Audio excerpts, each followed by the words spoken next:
Alrighty. The battle legitimately just started.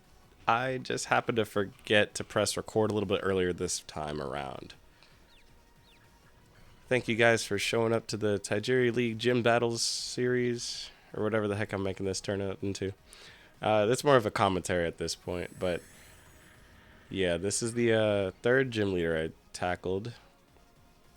I know in the first video, I did the first and second battle I have with the grass gym leader. I only edited it that way because it was a little bit easier for me to progress and just keep up with.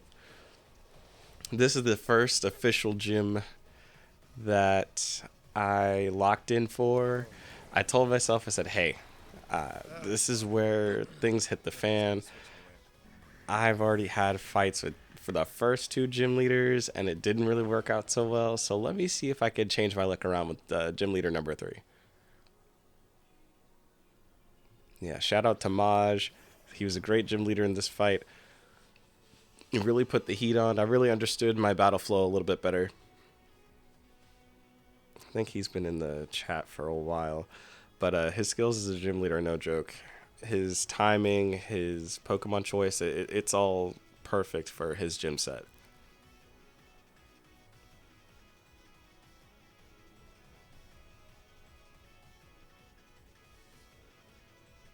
Okay, so I think right here I was having a hard time trying to decide what I wanted to do. I wanted to attack them both, but at the same time, I didn't know what he was going to swap into. I had a feeling he was going to switch because Pelipper does nothing without its rain.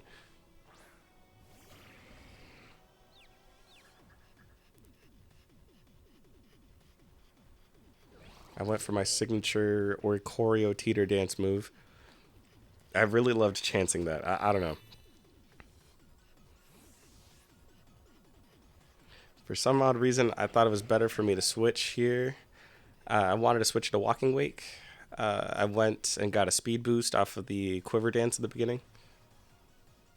Or if I remember that I did, I don't remember. Regardless, I wanted to get a special attack boost on top of another special attack boost from Photosynthesis. Lowered some attack on the Iron Treads just to keep it still in the battle. Didn't realize he had Gooey. I thought he would have had like Sap Sipper or something. So that really put a damper on some things. But now that I have a special attacker out in the field, I didn't really have to worry too much about contact. But I think I just went ahead and doubled into the slot anyway, if I remember. And here comes Pelipper.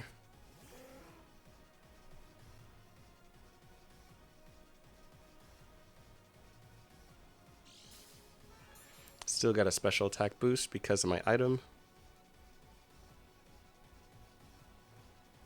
And Hydro Steam. I really thought Hydro Steam was going to be like Scald, where I got a burn effect.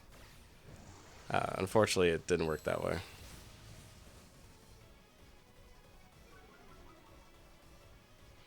Regardless, I still went ahead with the reckless move that I love to do and just keep hitting everything. Definitely took care of the Goodra there.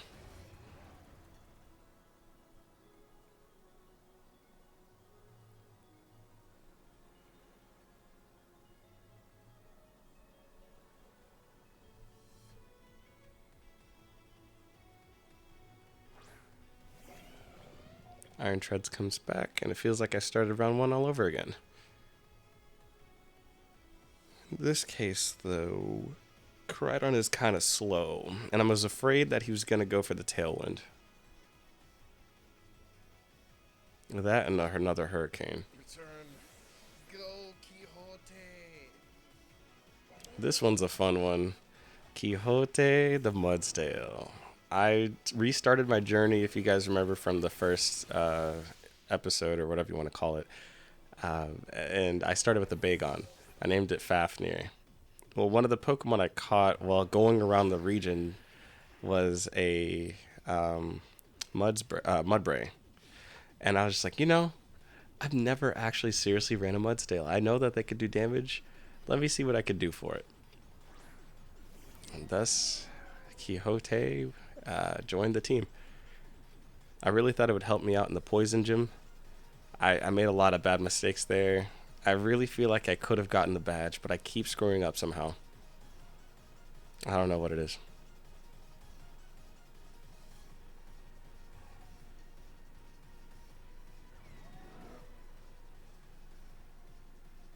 The main issue here was that he popped up a tailwind. I knew that the speed was important, but I also knew that I kind of needed to get rid of this rain. And here comes the Orthworm. He really thought I was gonna fall for that. No, no. So with Not Drew charging up until I Quixote, turned with electroshock. I am sorry. Not happening. pulled the sun back up. Hydra Steam goes off. It's a little bit stronger.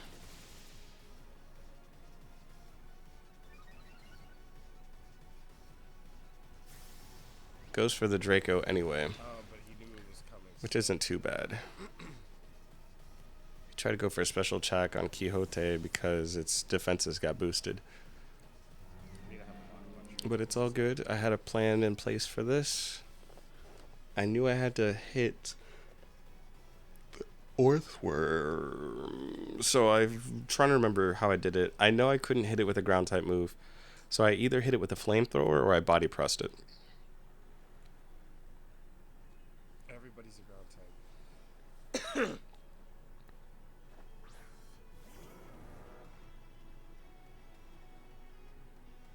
Yeah, this battle was a little bit more excited. I was getting a little bit more knockouts here. I got my flow together. I really thought, this is it. I got this one. It's time to lock in, keep doing what I'm doing. And the rest is history, I guess. But I'm not going to skip too far ahead. I'm going to just let the battle play out for a bit. Don't want to spoil too much of a surprise. And the Pelipper returns.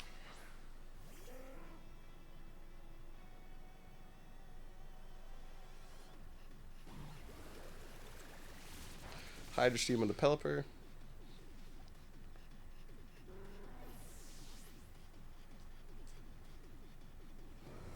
And this time goes for the Solar Beam. And I said, you know what? He won't be able to get it. And then I forgot he had the Power Herb. Oh no! Quixote takes it though. Okay, that's fine. Stamina gets boosted. Like, wait a minute, what? And body press to finish it. Now the real trouble was the Pokemon in the back. I didn't really have the best plan for this Zamazenta. And then there's also that Orthworm. One thing else I also noticed while rewatching these battles, a lot of the time these guys don't really start with their legendaries, and it really made me think. If you really kind of want to have your heavy hitters in the back, you don't really want them surfacing in the front until you are for sure that you're going to get a straight shot victory, or the other Pokemon you have just don't hit hard enough. There's still some Pokemon I'm trying to train up myself to finish off the rest of them. So it's just a matter of trying to figure out how your team is built and what can handle what.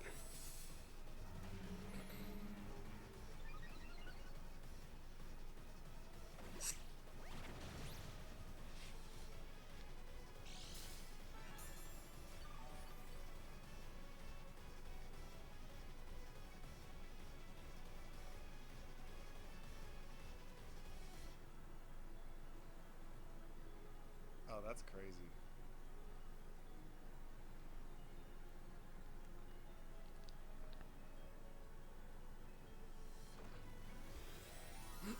I really went crazy on this strat with my walking wake. There's no way.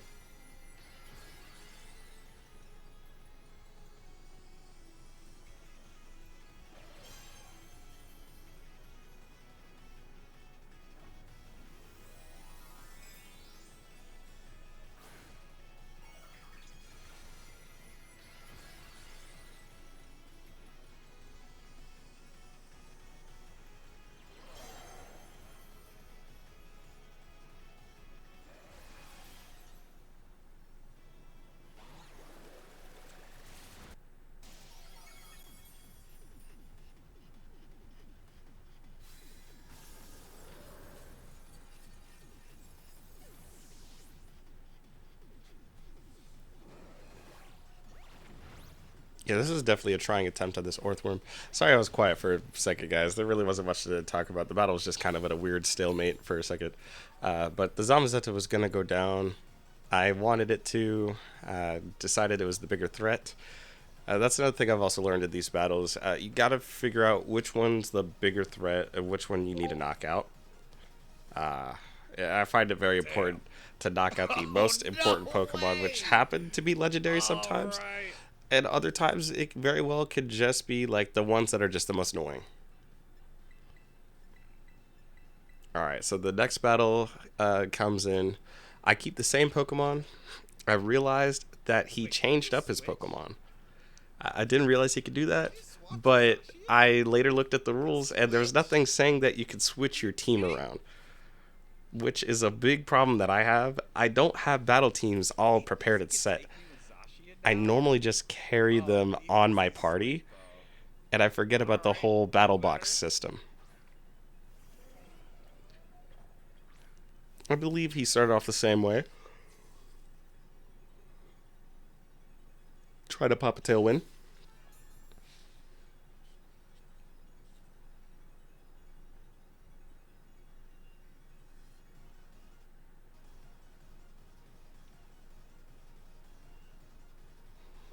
Now this was very interesting. I was trying to decide what I wanted to do here.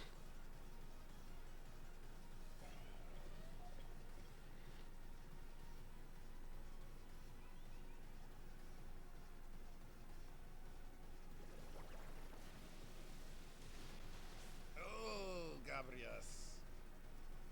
That's not good, buddy.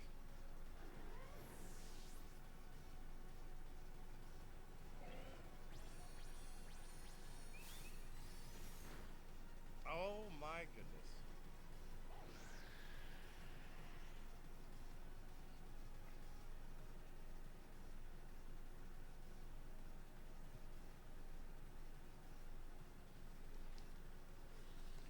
And there goes my first Pokemon. Didn't realize he would knock him out that quick. Here I go, getting rid of the terrain. Not terrain, the weather. That's another thing, too. I've realized in these battles, not even just these battles, but just the Pokemon meta these days, there's so many different field effects. You got stage hazards, you have weather, you have terrain, and then you have like other abilities and other such. So like all these passive abilities and passive move sets that contribute to the flow of battle, very interesting. It's like I was telling a friend of mine the other day. I like to classify a battle into like maybe four categories. I like to say that there is what is it? The passive attacking stage, the physical attacking. There's defensive and evasive. Right. The flow of battle normally conducts like the ones that do damage. I'd like to consider them physical. The passive stuff could be like abilities, items, effects from stage hazards and whatnot. Defensive would be like moves like protect, detect. Switching could be considered defensive. I like to think of evasive as switching as well. Maybe any moves that can lower accuracy or things that when you switch into, they're either not as effective or they don't affect at all. So I guess defensive and evasive can go hand in hand. There's just a slight deterrent between the two of them, I think.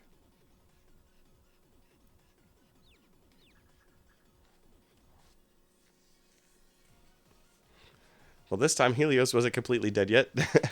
Wanted to go with a little bit more firepower here, literally. Um, so I chose to do Weather Ball. Here comes the Orthworm.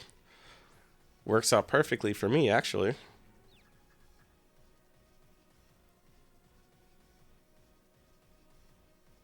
The Earth Eater switch was nice. Unfortunately, my Volcarona did not survive.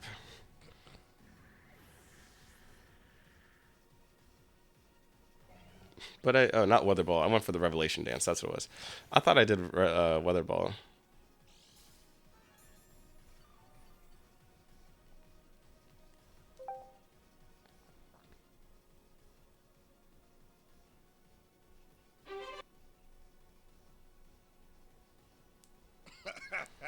I'm listening to the recording back.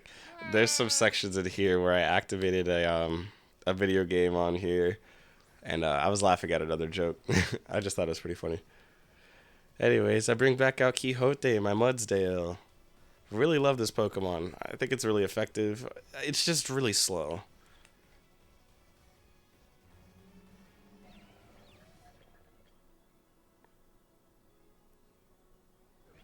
Glad it hit itself. He has the Earth Eater on the ground, but he used Shed Tail.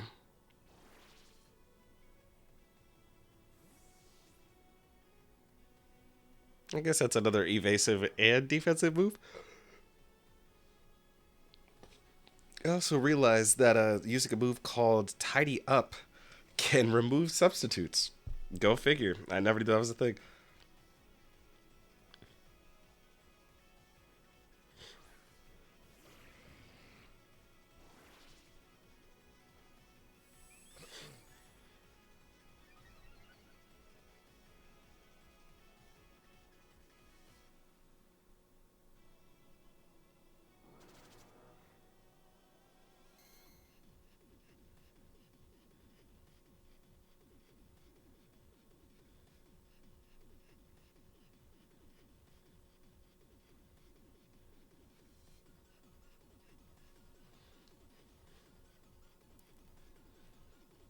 Yeah, I was trying to figure out how to maneuver my way out of this situation. I had a way to uh, help myself and not allow my Oricorio to die instantly. But at the same time, my special attack was already high enough, and I knew that Iron Treads was gonna get knocked out on the next hit. I wasn't. Oh no. What was it? I wasn't prepared for that Ice Beam. I'm just glad it wasn't as effective. That takes care of the substitute.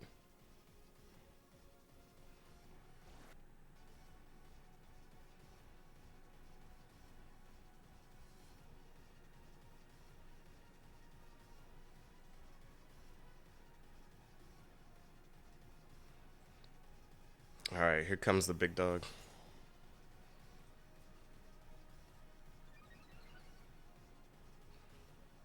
Yeah, I was really feeling it right now because I was like, all right, we got the legendary out here. It's about to get wild. We already had to deal with Zamazenta earlier, and I know how strong Zacian is. I really want to say it was around Gen 8 where the legendary started to get really dangerous, like competitively. Don't get me wrong, there's other great Pokemon like Kyogre and Rayquaza, as well as maybe like what? I'm trying to think of legendaries. And Mewtwo's pretty dangerous too. And maybe Lugia. Lugia's kind of bulky. But Zacian and Miraidon and Koraidon, shoot, even like Terapagos. Like we're getting into like some dangerous No! territory with some I like thought I massive was legends. faster. Oh, I made a mistake. As you can see here, I thought I was a little bit faster so I can go for the hit. Zacian was unfortunately faster, and I didn't anticipate that. I also thought as soon as I got hit with that Ice Beam, I was going to go straight down, but I forgot the sun is up and Ice Beam isn't stab, so I was like, alright, Earthquake's going to do it here. Sun disappears, and I was like, alright, I don't get my sun boost, but I still got Walk and Wake. I can go easily for a flamethrower, and I'll be alright. But I knew Zacian had to go down first. So I decided to protect. And I was trying to go for another Earthquake. Hopefully, I was thinking that, you know, they could both target the same Pokemon.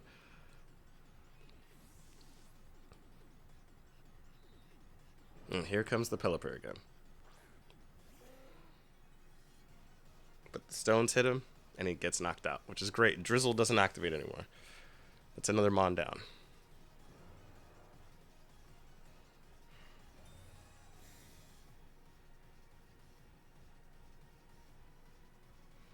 Read that immediately, which was perfect. And then I go for the Earthquake. That was probably my best play ever. Oh my gosh. At this Oh, point of the so video, I'm good. kind of excited. No one I'm would have laughing, and I'm saying, yo, this has probably been my best insane. play ever.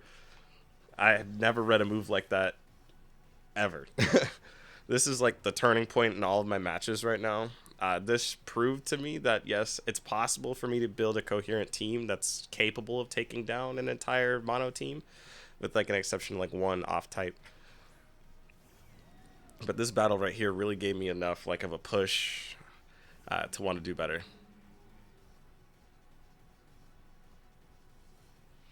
Can't go for the earthquake again. So I decided to go for the flamethrower and a body press.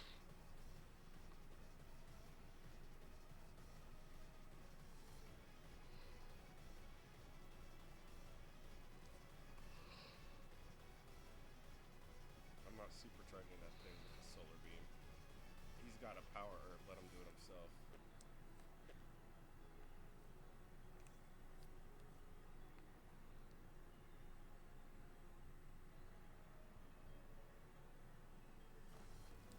Here comes the Terra. At this point, I'm like, all right, he's about to Terra the Archaludon. Didn't realize he's gonna Terra underwater. That was kind of nice.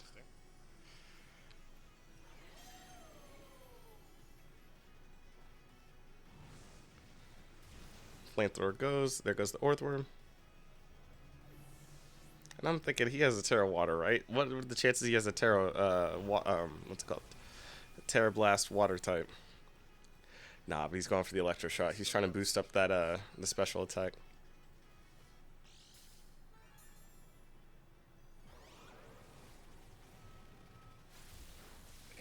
Almost knocks me out. Oh, this is not good. If I wasn't part Dragon type, I would have been done.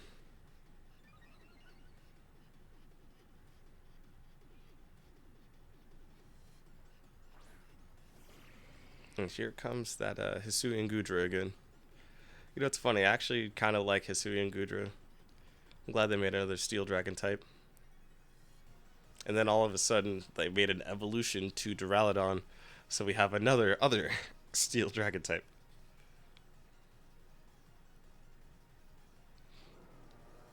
I know I can take him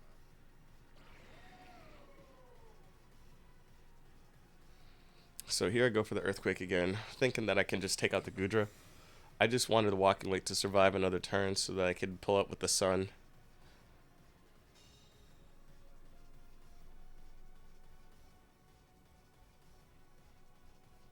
The fact that they both doubled into him was crazy. No way. There was no need for that. Holy crap.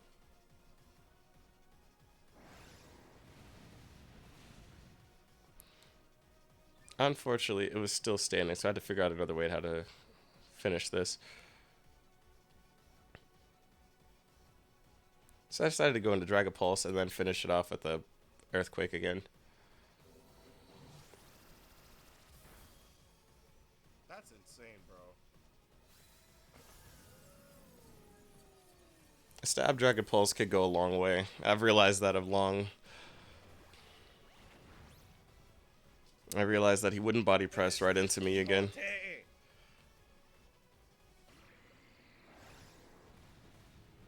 And Quixote finishes the fight for me. All in all, I think this battle was a pretty good one. It was my very first gym battle that I've completed. I'm very excited for the rest of these videos to come. If you guys liked these, please let me know. But yeah, the next one should be coming up pretty soon. Thanks, y'all.